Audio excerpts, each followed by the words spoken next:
Lebih lengkap kita tanyakan pada jurnalis Kompas TV, Francisco Donasiano di Barreskrim Polri. Selamat petang, Sisko. Sisko, setelah berkas perkara diserahkan ke Kejaksaan Agung, kapan perkiraan akan mulai disidangkan Panji Gumilang ini?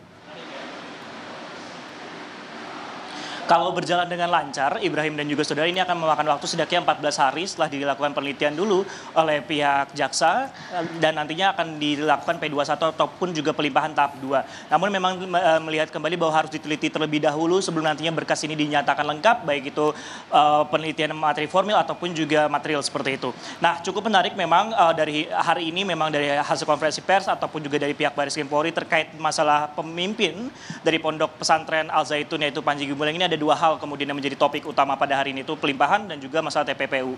Nah, untuk masalah pelimpahan ini memang masih kami tunggu ataupun juga kami nantikan bagaimana ini hari ini ataupun setelah 14 hari ini dari pihak kejaksaan, kan ini sudah dilimpahkan seperti itu ke kejaksaan, sehingga nantinya tinggal menunggu bagaimana apakah ini dinyatakan berkasnya lengkap sehingga tinggal menunggu pelimpahan dan juga proses persidangan.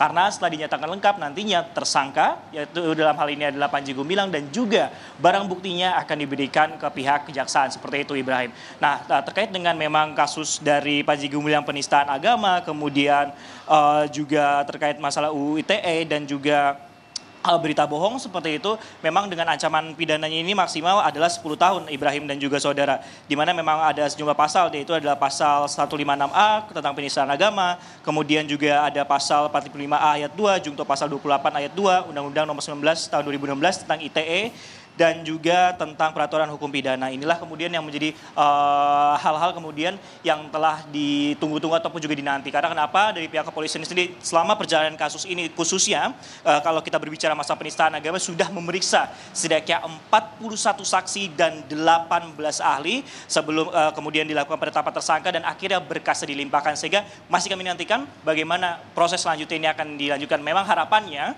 dari pihak Barreskrim Polri bahwa berkas sudah dinyatakan lengkap dan persidangan bisa dilakukan segera, paling tidak 2 minggu ke depan seperti itu. Ibrahim. Sisko, bagaimana dengan gelar perkara dugaan TPPU yang menjerat Panji di Barreskrim?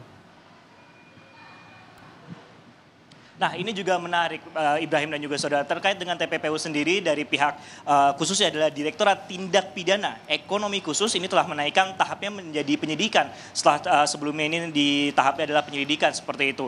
Ini juga sudah disepakati bersama oleh sejumlah pihak, tidak hanya dari internal Polri saja, dari Itwasum, kemudian Propam, kemudian ada juga Divkum seperti itu, dan juga pihak internal eksternal maksud kami seperti PPATK, terus juga BPK RI, dan juga dari pihak ahli juga ikut turut memeriksa dan juga bersepakat bahwa setelah adanya alat bukti yang cukup atau bukti permulaan yang cukup, statusnya ini dari kasus tindak pidana pencucian uang yang melibatkan dari pendiri Ponpes Al Zaitun yaitu Panji Gumilang ini telah dilakukan menjadi ke tahap penyidikan. Nah, tapi untuk lengkapnya berikut adalah kutipan wawancara yang telah kami lakukan sebelumnya dalam konferensi pers di Barreskrim Polri.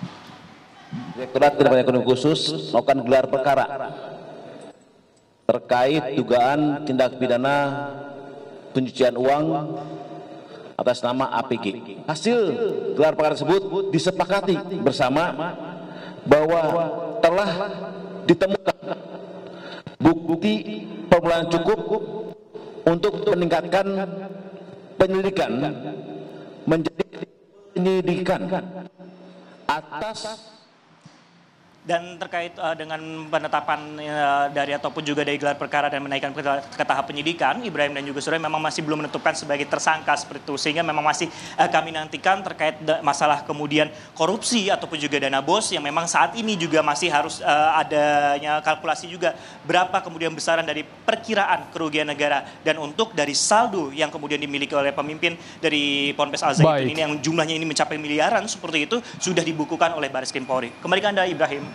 Terima kasih Francisco untuk laporan Anda langsung dari Barreskrim Mabes Polri Jakarta.